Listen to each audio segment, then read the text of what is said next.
Então vamos começar, pessoal.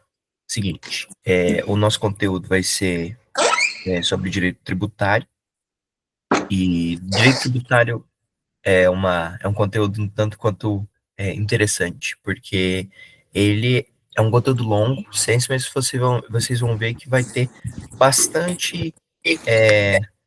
Hugo, se você poderia só desligar seu microfone, meu querido, que às vezes faz uma reverberação. Não, tranquilo, tranquilo. Fica tranquilo. É que às vezes eu ouço minha voz, aí acho que talvez atrapalhe na gravação, mas fica tranquilo, tá? Não, só. É que eu nem tinha visto que tava aberto, foi mal. Tranquilo, bem.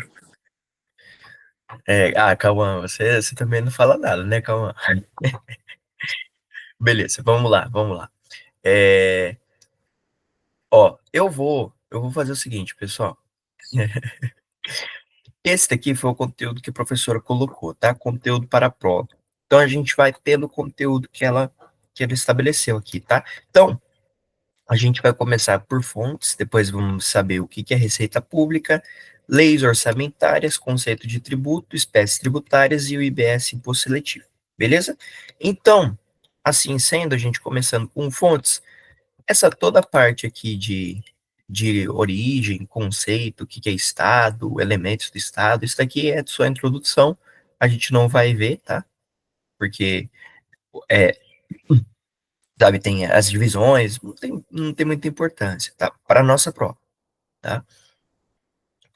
Eu acho que é bom a gente começar aqui no direito tributário, aqui no conceito de direito tributário, e aí a gente vai expandir para fontes do direito financeiro e tributário, beleza? Vamos lá, pessoal. Conceito. O que é o conceito de direito tributário? É um ramo do direito público, então é público porque tem a intervenção estatal, né? O Estado, ele figura como uma das partes, né? Então por isso é direito público, que regulamenta as relações jurídicas entre Estado, então União, Estados, Distrito Federal e municípios, tá? O Estado, eu digo, quando é a figura do poder, né? A figura que está em poder, o governo, né? E os particulares, que são pessoas ou físicas ou jurídicas, né? No que tange a obtenção de receitas derivadas com o intuito de promover o bem comum da coletividade, tudo bem? Obtenção de receitas derivadas. Gravem bem, porque isso vai ser bem importante daqui a pouquinho, tá? O direito tributário, então, ele regula as relações jurídicas entre o Estado, que é o fisco, a gente chama no fisco, e os particulares, decorrentes da obtenção de receitas tributárias necessárias para que o Estado exerça sua atividade administrativa. Então, por que o Estado cobra da gente? Porque o Estado, ele precisa exercer uma atividade administrativa. E, pessoal, qualquer atividade que o Estado precisa fazer, ele precisa de grana. E, embora realmente ele às vezes não vai utilizar esse dinheiro que ele pega naquilo, no que a gente gostaria que ele utilizasse, em algumas coisas ele utiliza, né? Então aí a gente tem que pagar os nossos tributos para que o Estado, para possibilitar ao Estado que ele exerça suas atividades. Tudo bem? Agora, começando aqui de verdade, no conteúdo da prova, conforme a professora colocou, são as fontes do direito tributário, tá?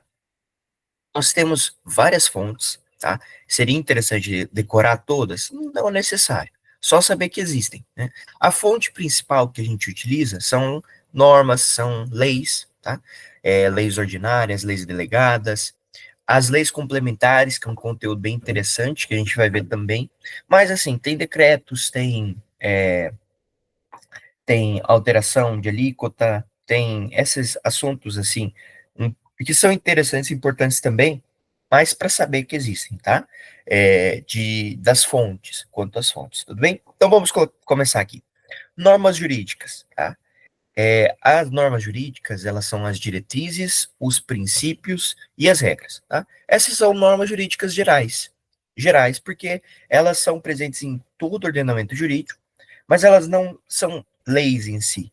São apenas, bom, elas podem conter leis, mas elas são normas que regulamentam a nossa sociedade, que guiam a nossa sociedade como que o Estado vai agir. Então, diretrizes são os pontos alcançados a serem alcançados pelo Estado, um objetivo que o Estado visa alcançar, tá? Então, essa é uma diretriz. Os princípios são os fundamentos das regras, a base de todo o direito, e não há hierarquia entre princípios. mas é necessário a ponderação, no caso concreto, tá bom? Então você, apesar de não ter hierarquia entre princípios, você vai ter que fazer a ponderação. E as regras? As regras, elas prescrevem como que o homem deve se comportar. Elas expressam uma obrigação, proibição ou permissão.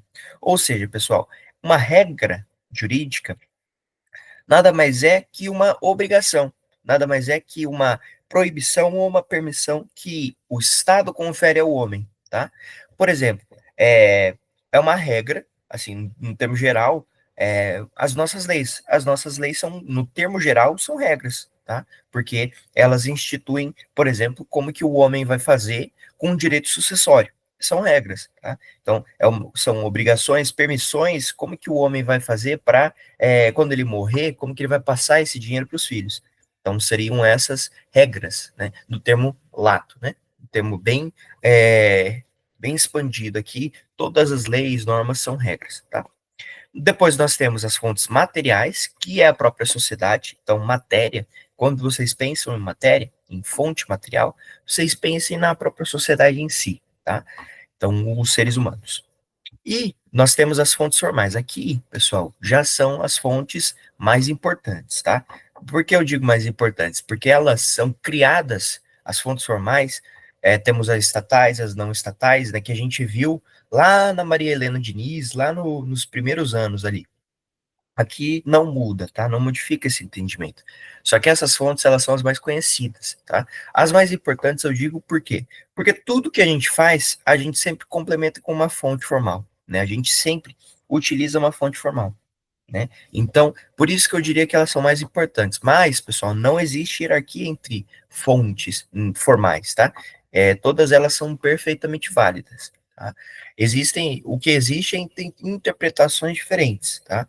Até porque, se não for unânime a doutrina, ela tende a ser menos importante que uma lei, por exemplo, tá? Mas, em regra, não há muita hierarquia entre elas. As fontes superformais, então, a gente começa com a lei. A lei é uma norma jurídica compulsória, então ela é obrigatória, geral, então é universal para todos, e abstrata. Então é compulsória, geral e abstrata, porque é abstrata que é a hipótese de incidência que precisa ser praticada para criar o fato gerador. Então, essa abstração, você vai ter uma hipótese de incidência criada por um fato gerador. Por exemplo, o fato gerador do imposto de renda é auferir renda. Então você ganha renda, você consegue dinheiro e por isso esse é o fato gerador que cria essa hipótese, perdão, essa hipótese de incidência que cria o fato gerador, né, auferir renda. Então a hipótese de incidência do imposto de renda cria o fato gerador, mas isso é tudo estabelecido em lei, tá bom? Tudo que é legal. Tudo isso é legal, tudo bem? Então, uma norma jurídica compulsória, geral e abstrata, criada por pessoa política competente e com força coercitiva. Uma lei, por exemplo, ela não pode ser criada por uma parte, por uma empresa, né? A empresa não pode criar uma lei. Então, somente uma pessoa política competente, eleita numa democracia pela própria população, que por si só vai manifestar o seu interesse. Ela manifesta seu interesse, elege seus representantes, e esses representantes, por si só, por sua vez, eles vão criar as leis. Tudo bem? Depois nós temos algumas coisas que a gente precisa falar, alguns atributos das leis, né? O princípio da legalidade, tá? Então é vedado à União, os Estados e o Distrito Federal e municípios exigir ou aumentar tributos sem lei que o estabeleça. Pessoal, isso é muito importante, tá? No conceito de tributo, sempre é necessário lei. Lei é absolutamente necessária para o conceito de tributo, tudo bem? Então, por exemplo, o imposto sobre grandes fortunas, o IGF, né? Ele existe constitucionalmente, mas não pode ser exigido, porque não há uma lei complementar que permita a sua cobrança. Lá no 153.7 da Constituição Federal, ela fala que o imposto sobre grandes fortunas, ele será instituído por lei complementar, que ainda não existe, tudo bem? Então, apesar de haver prescrição, haver uma a ser preconizado na própria Constituição o imposto sobre grandes fortunas, ele ainda não existe, porque ele não existe uma lei que realmente permita essa cobrança. Tudo bem? Então, esse é o princípio da legalidade, extremamente importante para todas as relações fiscais, tá? Vigência. A lei precisa estar vigente para o tributo ser exigível, tá? Por exemplo, o Estado ele não pode cobrar um tributo que surgiu ontem, é, perdão, ele não pode, eu comprei uma coisa, o Estado cria um tributo após a minha compra. Eu não posso ser afetado por isso, porque a lei não estava vigente no período quando eu comprei. Então, o tributo, para ser exigível, ele precisa de lei. E essa lei precisa estar vigente, tá? Nesse caso, a gente tem o vacatio legis, né? Que é a lei, quando ela é vigente, ela entra em vigência, perdão, ela entra em vigência 45 dias após ser publicada, se não houver nada dentro da própria lei quanto a isso, tá bom? Depois nós temos a obrigatoriedade, então a lei é compulsória, pessoal. Ela independe de vontade, tá? Ela é obrigatória. E aí a retroatividade. Então, aí, em regra, a legislação tributária não vai retroagir. Temos duas exceções, tá? Essas duas exceções são para beneficiar o contribuinte e para beneficiar o fisco, tá? Esses artigos, pessoal, embora não possa levar o VAD na prova dela, eles são extremamente importantes. Basicamente, para beneficiar o contribuinte,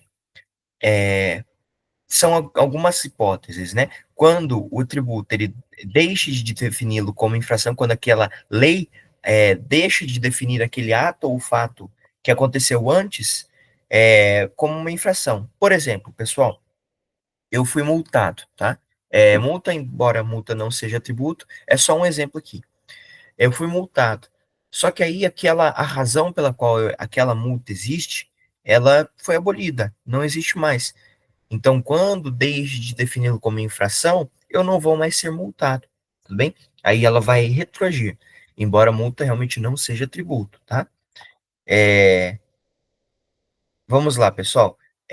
Depois, ou outro exemplo, questão do crime, né? Um pouco mais para o direito penal. Quando você comete um crime, né? E aí, beleza, você cometeu um crime, só que esse crime ele não ele deixou de existir. Por exemplo, como aconteceu com o adultério. O adultério ele deixou de existir. Aconteceu o abolício criminis. Então, todas as pessoas que estavam presas por esse crime esse crime, como ele deixou de existir, essas pessoas que estavam presas foram soltas, porque não mais existia razão pela qual elas devessem estar presas, tudo bem? Então, beneficiar o contribuinte. Quando deixar de definir como infração um ato não definitivamente julgado, né, quando o fisco deixar de definir, ou quando deixe de tratá-lo como contrário a qualquer exigência de ação ou omissão, desde que não tenha sido fraudulento e não tenha brincado em falta de pagamento de tributo. Então, exigência, existe por exemplo, uma determinada coisa, ou imposto de renda, por exemplo. Você precisa ter uma obrigação de declarar o imposto de renda e depois pagar. Essa exigência de declarar, às vezes, é abolida. Então, você estava lá, você foi multado porque você não cumpriu essa exigência. Aí essa exigência foi abolida, entenderam? Então, qualquer exigência de ação, ela deixa de tratar como contrário, tá? Então, não mais tinha essa contrariedade. E a hipótese provavelmente a mais comum, a mais fácil da gente entender e a mais fácil de aplicar também, é quando lhe comine penalidade menos severa que a prevista na lei vigente ao tempo de sua prática. Esse aqui é bem tranquilo, bem notório, assim, sabe? O exemplo, que acho que até a professora passou mesmo, é quando você criado o imposto, você realmente está apto a pagar o imposto, só que aí o presidente modifica uma alíquota por decreto, ele modifica a alíquota do imposto. E aí, essa alíquota, ela se tornou menos severa que a prevista na lei vigente. Então, como ela tornou menos severa aquela cobrança, tem como você ser beneficiado conforme o artigo 106, 2C, tudo bem? Então, uma lei severa, uma penalidade menos severa que aquela combinada antes, tudo bem? Depois nós temos alguma pergunta, pessoal? Não? Depois nós temos para beneficiar o fisco em si, o Estado. Então, essa daqui, pessoal, geralmente, ela, depois vocês deem uma olhada aqui no 144, parágrafo 1º, tá? Ela tem a ver com tudo que possa ser questão de. Bom, vamos ler aqui, aí eu consigo explicar melhor para vocês. Ó, o 144. O lançamento reporta-se a data da ocorrência do fato gerador da obrigação e rege-se pela lei então vigente, ainda que posteriormente modificada ou revogada. Aplica-se ao lançamento a legislação que, posteriormente à ocorrência do fato gerador da obrigação, tenha instituído novos critérios de apuração ou processo de fiscalização, ampliado os poderes de investigação das autoridades administrativas ou outorgado ao crédito maiores garantias ou privilégios, exceto neste último caso, para o efeito de atribuir responsabilidade tributária a terceiros. Então, tem essas hipóteses aqui, pessoal. Aplica-se ao lançamento a legislação que, posteriormente à ocorrência do fato gerador da obrigação, então já ocorreu o fato gerador, aí o fisco instituiu novos critérios de apuração ou processo de fiscalização, ampliou os poderes de investigação das autoridades administrativas ou outorgou crédito ao crédito maiores garantias ou privilégios, tá?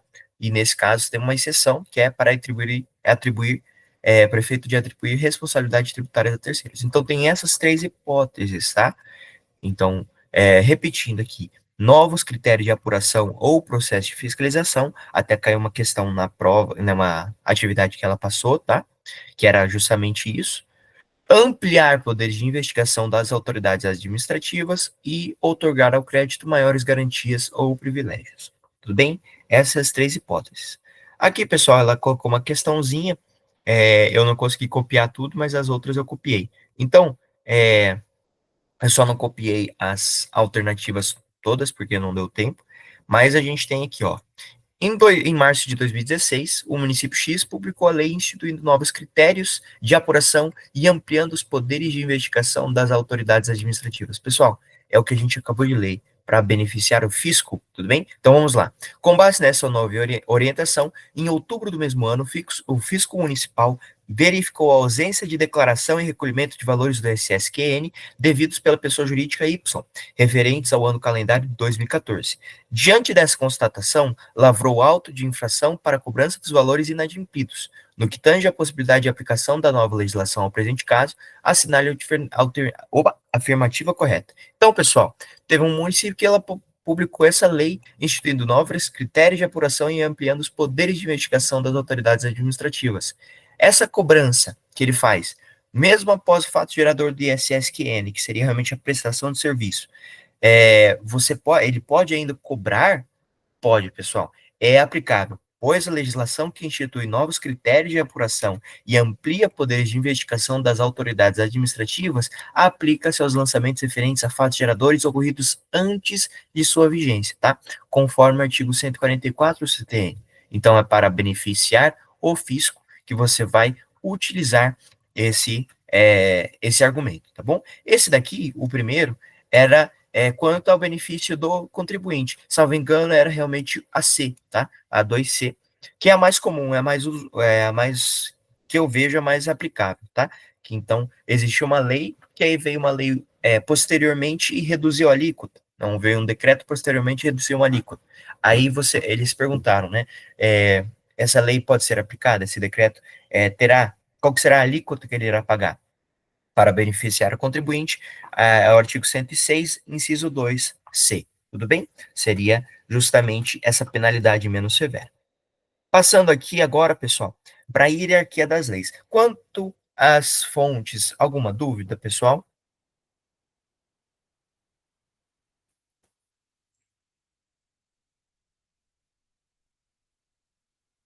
Não?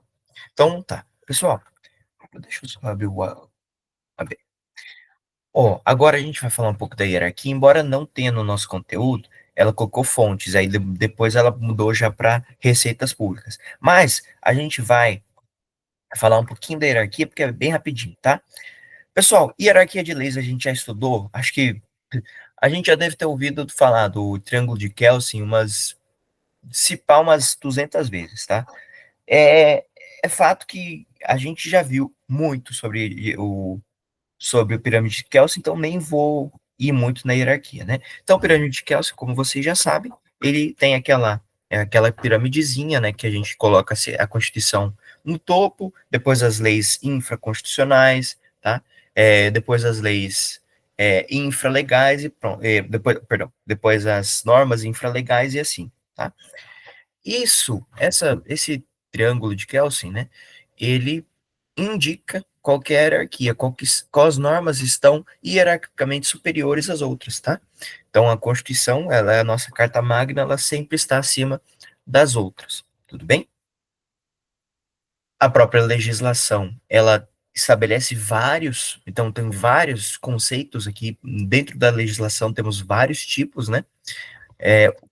A principal deles, para o nosso caso, seria o Código Tributário Nacional, a principal legislação infraconstitucional, além da Constituição, né? Então, a Constituição Constitucional, Código Tributário Nacional e infraconstitucional. Pessoal, o Código Tributário Nacional, ele é bem interessante, tá? Por quê? Porque a gente tem, ó, gravem bem isso que eu vou falar. O Código Tributário Nacional, ele tem status de lei complementar, tá? É muito importante que vocês façam isso, que vocês grifem isso em algum lugar. O Código Tributário Nacional tem status de lei complementar. Por quê? Pessoal, é simples. Quando a Constituição foi escrita, ela foi escrita em 88. O Código Tributário Nacional, ele é anterior, ele antecede a Constituição, tá? Na própria Constituição, fala que é a matéria de lei complementar dispor sobre as normas gerais do direito tributário, tá? Mas eu pergunto para vocês, o CTN, que foi aprovado como lei ordinária, ele não institui normas gerais de direito tributário? Sim. É por isso que se teve entendimento posterior à Constituição de que o CTN ele tem status de lei complementar, embora seja lei tributária, tá? Isso é muito importante, pessoal. É uma boa pegadinha para cobrar, tá? Tanto até que caiu no nosso papelzinho, na última atividade que a gente fez, e que o CTN seria, então, apesar de ser norma de lei ordinária, ele tem status de lei complementar, tudo bem? Muito importante isso, tá? Então, nós temos o CTN, temos as leis complementares, né? Justamente essa daqui que é muito importante, a 214 de 25, porque essa é a lei complementar da reforma tributária, tá? Essa 214 de 25. Depois nós temos o artigo 163 da CF, fala sobre finanças públicas, então, todos referentes a leis complementares.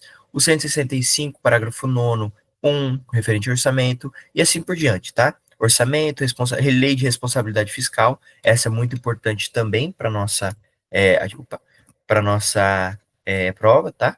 Mas a gente vai ver um pouquinho melhor ela depois, tá? E normas gerais para elaboração e controle dos orçamentos e balanços, essa lei 4.320 de 64, tá bom? Leis ordinárias, ó, lembrando, pessoal, essa lei 4.320, ela também é lei ordinária, tá? Mas ela tem status de lei complementar, assim como o CTN, porque ela estabelece normas gerais, tá? Tudo quando vocês virem, tal coisa estabelece norma geral sobre direito tributário, isso tem status de lei complementar, tá? Vou até colocar aqui, ó, status de lei complementar. E aí a gente copia isso